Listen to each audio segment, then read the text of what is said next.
I will show how to buy shares of CarPartscom Inc., ticker PRTS. CarPartscom is an online auto parts retailer listed on NASDAQ, and this video is for educational purposes only, not financial advice.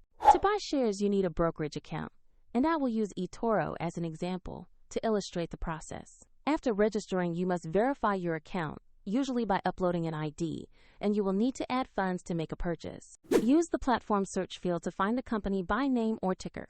Type PRTS and select the CarPartscom Inc. listing from the search results. Open the stock page to review basic company information and the price chart. Confirm the symbol PRTS and the company name to ensure this is the correct stock. Click Invest, choose the amount you want to buy, then carefully review the order details and confirm to submit. If the market is closed, the order may execute when trading reopens, and if you do not have enough funds, the platform will prompt you to add money before it confirms the purchase. Once executed, your position will appear in your portfolio where you can monitor it.